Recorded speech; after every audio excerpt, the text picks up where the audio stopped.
Welcome students. আমি রাশিবিজ্ঞানের আগের তিনটি ভিডিওতে মিন অর্থাৎ গড় নিয়ে আলোচনা করেছি।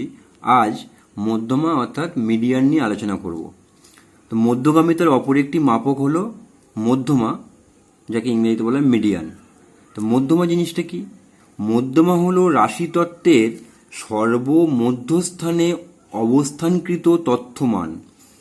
একটা রাশিতত্ত্ব দেওয়া থাকবে, সেই রাশিতত্ত্বগুলোকে যদি আমরা মানের ক্রমানুসারে সে ঊর্ধ্বক্রমে বা অধক্রমে সাজাই, তাহলে যেটা মিডিলে থাকবে সেইটাইকে বলা হবে মিডিলে একটা থাকতে পারে বা দুটো থাকতে পারে, একদম মাঝামাঝি মাঝখানে। যদি দুটো থাকে তাহলে তাদের গড়টা হবে মধ্যমা, আর যদি একটা থাকে তাহলে সেটাই হবে মধ্যমা। তাহলে অর্থাৎ কি হলো? তত্ত্বসমূহকে মানের ক্রমানুসারে সাজালে সবচেয়ে মধ্যস্থানে যে তত্ত্বমানটি থাকে তাকে মধ্যমা বলা হবে। যদি তত্ত্বমান দুটো থাকে মাঝখানে, তাহলে ওদের গড়টা হবে। দেখো, ধরো কিছু রাশিতত্ত্বকে আমরা মানের ক্রমানুসারে সাজিয়ে এরকম কিছু পেলাম, 2, 4, 5, 6, 9। এখানে তত্ত্ব আছে 1, 2, 3, 4, 5টা। তাহলে এখানে মাঝখানে কোনটা আছে? মাঝখানে একটা জিনিস আছে, সেই জিনিসটা কত? 5। তাহলে মধ্যমা হবে কত? এই ক্ষেত্রে মধ্যমা হবে 5। কারণ আমি বলেছি মাঝখানে যে জিনিসটা থাকবে সেটাকে বলা হবে মধ্যমা। যদি আর একটা উদাহরণ নিই, যদি দেখা যায় 2, 4, 5, 8, 9, 12 এরকম কিছু তত্ত্ব লিখলাম, তা মাঝখানে কোনটা কোনটা আছে দেখো। মাঝখানে এখানে অ্যাকচুয়ালি একটা নেই, মাঝখানে এখানে দুটো আছে। এই দুটো বাদ দাও, দিলে এই মিডিলে আছে এই দুটো, 5 এবং 8, দুটোই মাঝামাঝি আছে। তাহলে মধ্যমা সেক্ষেত্রে কী হবে? এই দুটো সংখ্যার মাঝখানে যেগুলো আছে তাদের গড় হবে, মানে 5 যোগ 8/2, 8 5 13/2 মানে 6.5, এইটা হবে মধ্যমা। তাহলে কি শিখলাম? রাশিতত্ত্বগুলোকে মানের ক্রমানুসারে সাজাতে হবে। তাহলে মাঝে যেটা থাকবে, একদম মাঝামাঝি মাঝখানে যেটা থাকবে, সেটা একটা যদি হয় সেটাই মধ্যমা হয়ে যাবে, আর যদি দুটো থাকে তাদের গড় হবে আমার মধ্যমা। তা কিছু সূত্র এখন দেখি। ধরো একটা চলরাশি x আছে, তার n সংখ্যক মান আছে, কীরকম? x1, x2, x3 dot xn। তাহলে এটা কটা মান? n খানা মান। এখন আমরা তো জানি না n এর মান জোড় না বিজোড়, জানি না। তো যদি nটা অযুগ্ম অর্থাৎ বিজোড় হয়, মানে অড, nটা অড বিজোড়, মানে 3, 5, 7 এরকম, তাহলে এই ক্ষেত্রে যেমন n এর মান 1, 2, 3, 4, 5, n এর মান 5, n = 5, মানে এখানে বিজোড় সংখ্যক পদ আছে, তাহলে মধ্যমা এই পদটা হয়েছে। তো সেটাই আমি দেখাচ্ছি, n যদি বিজোড় হয় তাহলে মধ্যমা কোনটা হবে। তাহলে মধ্যমার ফর্মুলাটা হবে n+1/2 তম যে পদটি হবে সেটাই হবে মধ্যমা। তাহলে n যদি বিজোড় হয় তাহলে মধ্যমা কোন পদটা হবে? মধ্যমা হবে n+1/2 তম পদ। তাহলে এখানে দেখো 2, 4, 5, 6, 9, এখানে n এর মান 5, n = 5, মানে 1, 2, 3, 4, 5, তাহলে এটা বিজোড়। তো এখানে মধ্যমা তাহলে কোন নম্বর পদ হচ্ছে? 1 নম্বর, 2 নম্বর, 3 নম্বর, তৃতীয় পদটা মধ্যমা হচ্ছে। তাহলে আমি ফর্মুলা যদি ফেলি n+1/2, তো দেখো তো কি হচ্ছে, n এর মান ওই ক্ষেত্রে 5, তাহলে 5 + 1/2, তার মানে 6/2, মানে তৃতীয় পদটা হচ্ছে মধ্যমা। দেখো তো এটা 1, 2, 3, এই তৃতীয় পদ যেটা আছে সেটাই মধ্যমা হলো। এখন যদি n এর মান জোড় হয় তাহলে সেক্ষেত্রে মধ্যমার ফর্মুলাটা হলো n/2 তম পদ। জোড় হলে মানে তোমার মাঝামাঝি দুটো থাকবে, জোড় হলে মাঝামাঝি দুটো থাকবে, তাদের গড় হবে মধ্যমা। তাহলে n এর মান যদি জোড় হয় অর্থাৎ যুগ্ম হয়, তাহলে মধ্যমা কোনটা হবে? n/2 তম পদ এবং n/2 + 1 তম পদ দুটির গড়।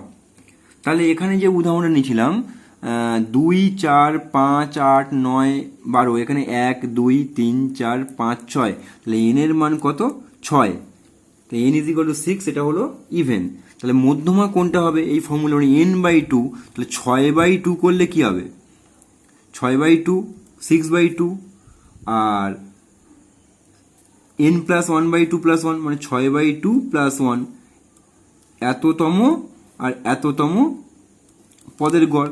6/2 মানে 3তম, মানে তৃতীয় পদ, আর এটা 3 + 1 4, চতুর্থ পদ।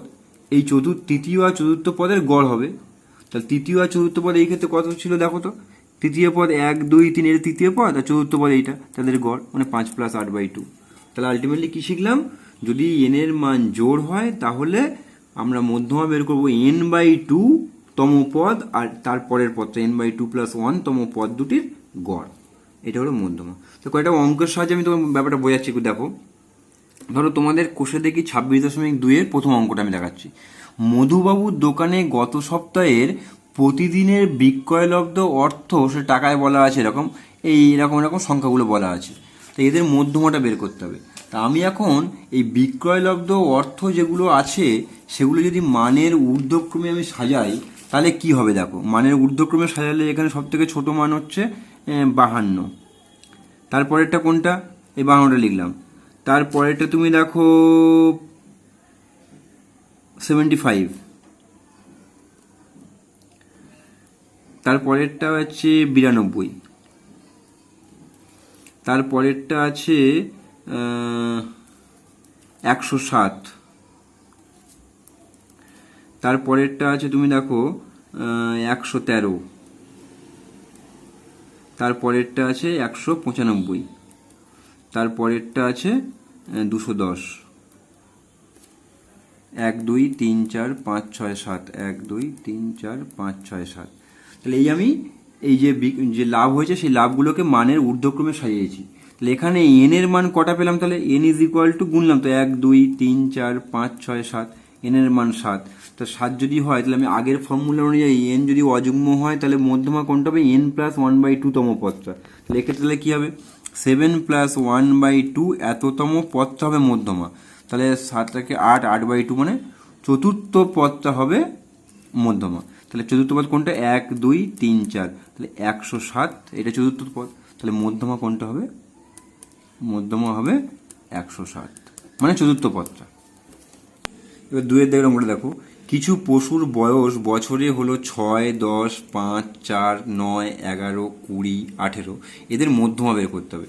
তো এই সংখ্যাগুলোকে আমি মানের যদি ঊর্ধ্বক্রমে সাজাই অর্থাৎ ছোট থেকে বড় যদি সাজাই তাহলে কি হবে দেখো, প্রথমটা হবে 4, তারপরেরটা 5, তারপরেরটা 6, তারপরেরটা তোমার 9, তারপরেরটা 10, তারপরেরটা 11, তারপরেরটা তোমার 18, তারপরেরটা 20।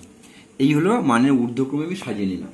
তো এক্ষেত্রে তুমি দেখো এন এর মান তাহলে এন কটা হলো, 1 2 3 4 5 6 7 8। তাহলে এন ইজ ইকুয়াল টু কত, 8। এই এন এর মানটা জোড়। এক্ষেত্রে যদি জোড় হয় তাহলে মধ্যমার যে ফর্মুলাটা ছিল সেটা হলো জোড় হলে n/2 তম আর n/2 + 1 তম পদের গড়। তো দেখো এখানে তাহলে n যদি এখানে 8 হয় তাহলে n/2 এততম ও n/2 + 1 তম পদের গড় হবে মধ্যমা। তাহলে n/2 মানে 8 2 মানে 4 মানে চতুর্থ পদ, ও 4 + 1 মানে পঞ্চম পদের গড়টা পাবো। তো চতুর্থ পদ এই ক্ষেত্রে কোনটা, 1 2 3 4, চতুর্থ পদ এখানে 9, তাহলে 9, আর পঞ্চম পদ কোনটা, 10। তাহলে এই দুটো সংখ্যার গড় মানে কি হবে, 9 + 10 মানে 19/2, তার মানে 9.5। এটাই হলো তোমার মধ্যমা। তাহলে কি হলো, মধ্যমা জিনিসটা এখানে তোমার তত্ত্ব দেওয়া আছে জোড় সংখ্যক হলে তাহলে মধ্যমা হবে তাহলে n/2 তম পদ এবং n/2 + 1 তম পদের গড়। তাহলে n/2 মানে 8 2 মানে চতুর্থ পদ, আর তার সঙ্গে 1 যোগ করলে মানে পঞ্চম পদ, এই দুটো পদের গড় মানে চতুর্থ পদ এইটা আর পঞ্চম পদ এটা, তাহলে 9 + 10 তাহলে /2, এটাই হবে তোমার মধ্যমা। এরপরে 5 দাগের অঙ্কটা দেখো, নিচের 70 জন ছাত্রের ওজনের পরিসংখ্যা বিভাজন ছক থেকে ওজনের মধ্যমা নির্ণয় করতে বলেছে। তো ওজনগুলো এই যে ছকটা দেওয়া আছে এই ছকটাকে আমি পরিসংখ্যা বিভাজন তালিকার ক্ষুদ্রতর সূচক ক্রমযৌগিক পরিসংখ্যা বিভাজন তালিকা হিসাবে তৈরি করলাম। কীরকম, তাহলে এখানে ওজনগুলো লিখলাম 43 44 45 46 47 48 49 50, এবং সেই 43 কেজি ওজনের ছাত্র কজন আছে, 4 জন। 44 কেজি ওজনের ছাত্র আছে 6 জন। এরকম সমস্ত পরিসংখ্যাগুলো লিখলাম। এখন ক্রমযৌগিক পরিসংখ্যাটা কি দেখো, তাহলে 43 কেজি ওজনের 4 জন আছে, তাহলে এখানে 4। তাহলে 44 কেজি ওজনের 6 জন আছে, তাহলে এখানে ক্রমযৌগিক পরিসংখ্যা কি হবে, আগের 4 আর এই 6 যোগ হবে, তাহলে মোট 10। এটার ক্রমযৌগিক পরিসংখ্যা কী হবে, আগের যেটা আছে 10 আর 8 এখানে যোগ হবে 18, এখানে কি হবে 18 যোগ 14 মানে হবে 32, এখানে কত হবে 32 যোগ 12 তার মানে 44, এখানে কত হবে 44 যোগ 10 বলতে 54, এখানে হবে 54 যোগ 11 65, এখানে হবে 65 যোগ 5 মানে 70, এটাই হবে এন। তাহলে এখানে টোটাল পরিসংখ্যা কত 70। তাহলে এখানে এন এর মান এখানে লিখছি, এখানে এন ইজ ইকুয়াল টু 70। তাহলে এই 70টা তো তোমার কি যুগ্ম, যদি যুগ্ম হয় তাহলে আমার মধ্যমা আমি কি বলেছি, সেক্ষেত্রে হবে মধ্যমা বলেছিলাম n/2তম ও n/2+1 তম পদের গড়।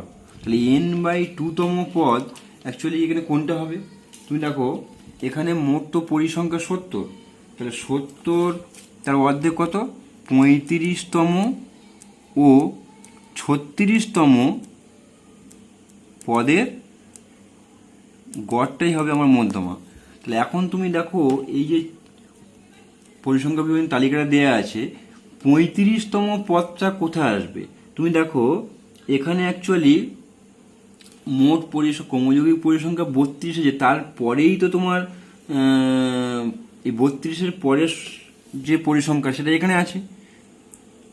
তাহলে সেক্ষেত্রে মানে আমি বলতে চাইছি যে 32 এই ক্রমযৌগিক পরিসংখ্যা 32 আছে, এর পরের পরিসংখ্যাটা তো এই যে 47 কেজি ওজনের ছাত্র সংখ্যা কজন 12 জন আছে, তাহলে তার ক্রমযৌগিক পরিসংখ্যা 44 এখানে আছে এই যে জায়গাটায়।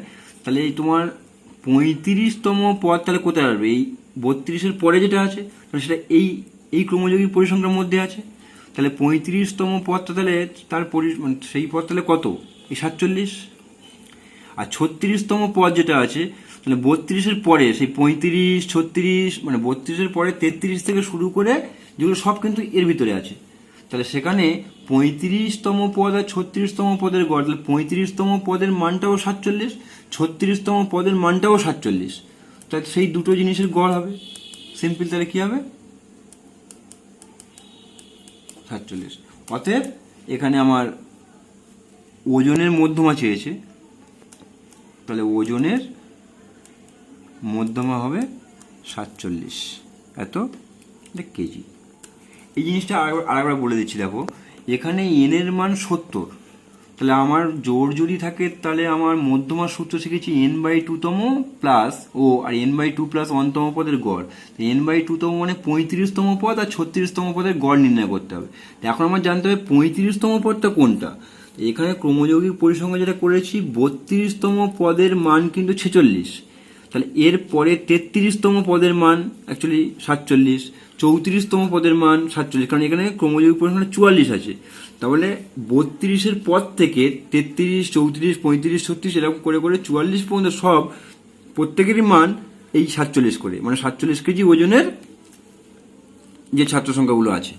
তাহলে এখানে আমার স্পষ্ট, তাহলে 35তম মানটা তাহলে কি হবে, তার ওজনটা 47 হবে। 36তম পদে কি হবে, তার ওজনটাও 47 হবে।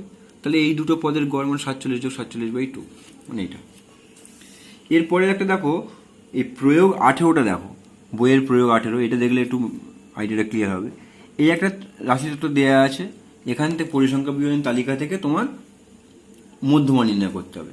তাহলে এই তালিকার পরিসংখ্যা বিবরণী তালিকার ক্ষুদ্রতর সূচক ক্রমযৌগিক পরিসংখ্যা বিবরণী তালিকা আমি তৈরি করলাম। কীভাবে তৈরি করলাম দেখো, তাহলে এই মানে চলরাশিগুলো এভাবে লিখলাম, পরিসংখ্যাগুলো যেগুলো দেওয়া আছে সেগুলো এভাবে লিখলাম।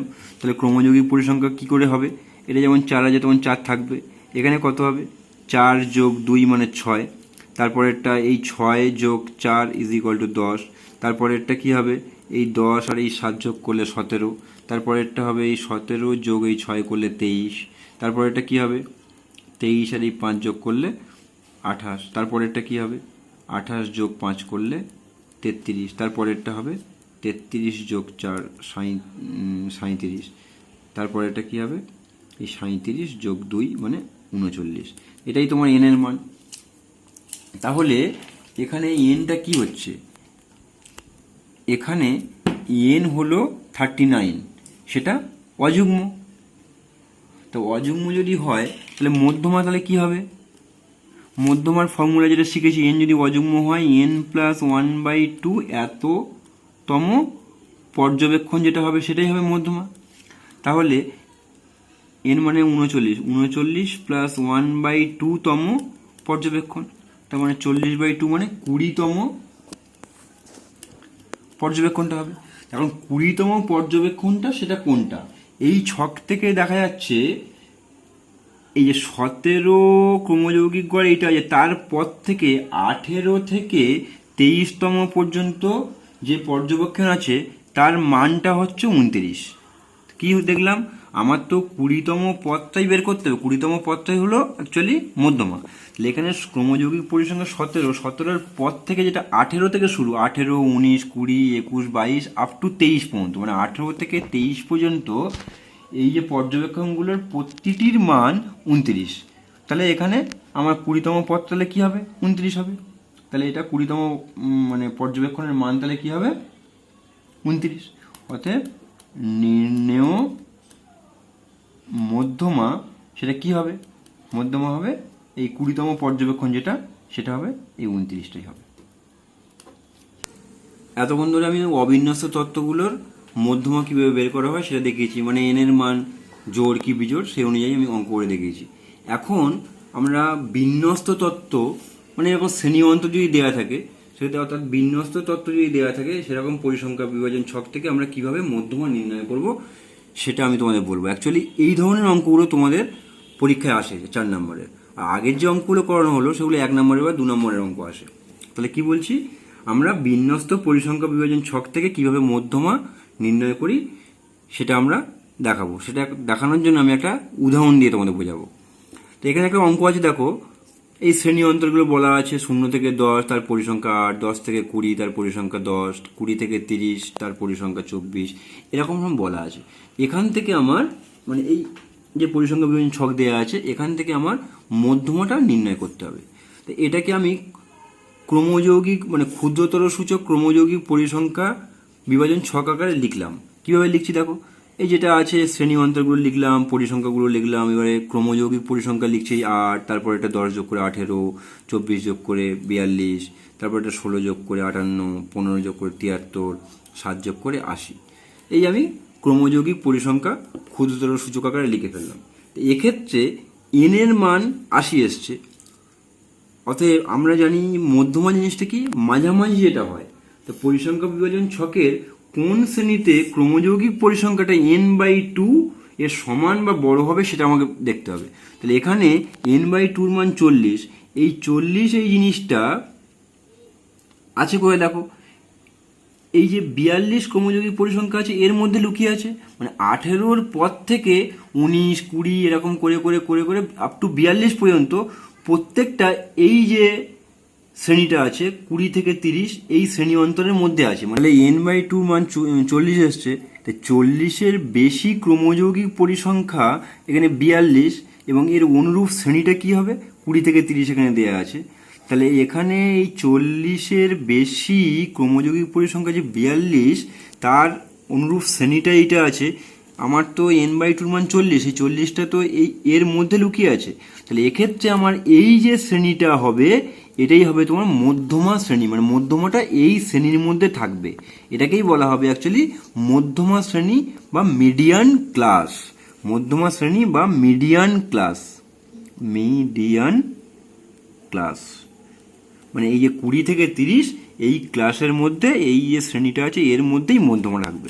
তাই এখন মধ্যমা নির্ণয়ের সূত্রটা তোমরা আগে দেখো, সেই সূত্রটা আমি লিখছি এখানে। সেই সূত্রটা হলো এইটা, মধ্যমা is equal to L plus একটা ব্র্যাকেট দিয়ে n/2 minus CF whole divided by F bracket শেষ করে ইন্টু এইচ।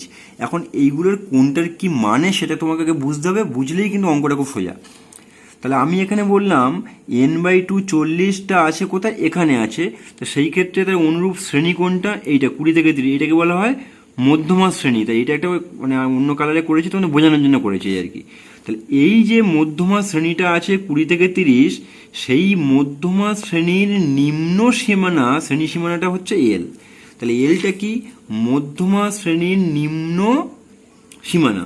তাহলে এখানে 20 থেকে 30-এর নিম্ন সীমানা 20 আর ঊর্ধ্ব সীমানা 30, তাহলে নিম্ন সীমানা 20, তাই এল এর মান হবে 20, সে লিখলাম এল এর মান 20। n/2 তো আমার অলরেডি করা আছে 40। আর সিএফ মানে কিউমুলেটিভ ফ্রিকোয়েন্সি, তার মানে হচ্ছে এই যে মধ্যমা শ্রেণীর ঠিক আগের যে শ্রেণীটা আছে, মধ্যমা শ্রেণীতে এইটা, এর ঠিক আগের শ্রেণীটার ক্রমযৌগিক পরিসংখ্যা যেটা আছে সেটাকেই বলা হচ্ছে সিএফ। তাহলে সিএফটা কি? মধ্যমা শ্রেণীর ঠিক আগের শ্রেণীর ক্রমযৌগিক পরিসংখ্যা। তাহলে মধ্যমা শ্রেণীটা এইটা, এর ঠিক আগের শ্রেণীটা এটা, তার ক্রমযৌগিক পরিসংখ্যা 18। তাহলে সিএফ এর মানটা হবে 18, এটা পেয়ে গেলাম। এবারে এখানে এফটা কি? মধ্যমা শ্রেণী যেটা আছে, মধ্যমা শ্রেণীর পরিসংখ্যা। তাহলে এখানে মধ্যমা শ্রেণীটা তো এইটা, তার পরিসংখ্যা 24, তাহলে এইটা হবে এফ এর মান। আর এইচটা কি? এইচটা হলো ওই যে মধ্যমা শ্রেণীটা আছে, সেই মধ্যমা শ্রেণীর শ্রেণী দৈর্ঘ্য। এখানে একটা কথা বলা মনে রাখবে যে এই শ্রেণীগুলো, এখানে শ্রেণী দৈর্ঘ্য 10, এখানে শ্রেণী দৈর্ঘ্য 10, সমস্ত শ্রেণী দৈর্ঘ্য যে সমান হতে হবে এরকম কোনো ব্যাপার নেই। আমার এখানে শুধুমাত্র মধ্যমা শ্রেণী যেটা আছে তার শ্রেণী দৈর্ঘ্যটা নিতে হবে, অন্য শ্রেণী দৈর্ঘ্য সমান আছে কি না আছে ওদিকে দেখার কোনো দরকার নেই। তাহলে এখানে আমার অ্যাকচুয়ালি মধ্যমা শ্রেণী 20 থেকে 30, তার শ্রেণী দৈর্ঘ্য কত হবে? এটা বিয়োগ করে দাও জাস্ট 10, তাহলে এইচ এর মানটা হবে 10। তাহলে আরেকবার বলে দিচ্ছি, তাহলে মধ্যমা সূত্র হলো এলটা কি? সেটা হলো যে শ্রেণীটা আছে মধ্যমা শ্রেণী তার নিম্ন শ্রেণী সীমানা, এল প্লাস n/2, n/2 মান আমি টোটাল পরিসংখ্যা যেটা দেওয়া থাকবে তার থেকে 2 দিয়ে ভাগ করে পেয়ে যাব। সিএফ মানে হচ্ছে এই যে মধ্যমা শ্রেণীটা আছে তার ঠিক আগের শ্রেণীটার ক্রমযৌগিক পরিসংখ্যা যেটা হবে সেটা। আর এফ মানে মধ্যমা শ্রেণী যেটা আছে তার পরিসংখ্যা যেটা হবে সেটা হলো এফ। আর এইচ বলতে মধ্যমা শ্রেণী যেটা আছে তার শ্রেণী দৈর্ঘ্য, অন্য শ্রেণী দৈর্ঘ্যের দিকে তাকানোর দরকার নেই, সেটা অন্য শ্রেণী দৈর্ঘ্যগুলো বেশি কম সেটা নিয়ে কোনো যায় আসে না। তাহলে এখানে দেখো মানগুলো বসিয়ে দিতে, এল এর মান এখান থেকে আমি 20 বসালাম, এই যে 20, আর n/2 40, সিএফ মানে আগের শ্রেণীর পরিসংখ্যা যে 18 বলা হয়েছিল, আর এফ মানে 24 কি করে? এই শ্রেণীর পরিসংখ্যা এখানে 24, আর এইচ মানে 10। তাহলে এখানে সিম্পল ক্যালকুলেশন 20, আর এটা বিয়োগ করলে 22, আর নিচে 24 × 10, নর্মাল যোগ বিয়োগ করেছি। এবারে এখানে 20 প্লাস 55/6, এখানে অ্যাকচুয়ালি একটা জিনিস দেখো, মানে 55/6 আমি ভাগটা করে দেখাচ্ছি একটু। 6 9 54, 1 থাকবে দশমিক দিয়ে 0, 6 1 6, 4 দশমিকের জন্য 0, 6 6 36, বিয়োগ করলে আবার 4, আবার দশমিকের জন্য 0, 6 6 36, এরকমভাবে পরপর 6 6 করে আসবে। তো 9.166 এরকম হবে। আমি দশমিক বিভাগের 2 ঘর নেবো বলে আমি করবো কি, এরকম রাউন্ড অফ করবো। তাহলে এটা 5-এর থেকে বেশি আছে, তাহলে 5-এর থেকে বেশি থাকলে আগের সংখ্যার সঙ্গে 1 যোগ হয়ে যাবে, তাহলে এখানে 7 হয়ে যাবে। তাহলে 29.17 প্রায় এটাই হবে মধ্যমা। তাহলে এখানে তোমাদের দেখালাম যে বিন্যাস তত্ত্ব দেওয়া থাকলে কিভাবে আমার মধ্যমা বের করতে হয়, তার সূত্রটা এই জিনিসটা। এই সূত্রটা ভালো করে মনে রাখবে, এই একটা সূত্র দিয়ে এখানে 4 নম্বরের অঙ্ক তোমরা পেয়ে যেতে পারো। সব অঙ্কগুলো এইভাবে করতে হবে। আশা করি মধ্যমা সংক্রান্ত অঙ্কগুলো সম্পর্কে তোমরা বুঝেছো, মধ্যমা জিনিসটা কী এবং মধ্যমা কীভাবে বের করতে হয় সেটা তোমরা শিখতে পেরেছো। তা আমি পরের ভিডিওতে 26 কোষে দেখি 26.2 অঙ্কগুলো করাবো।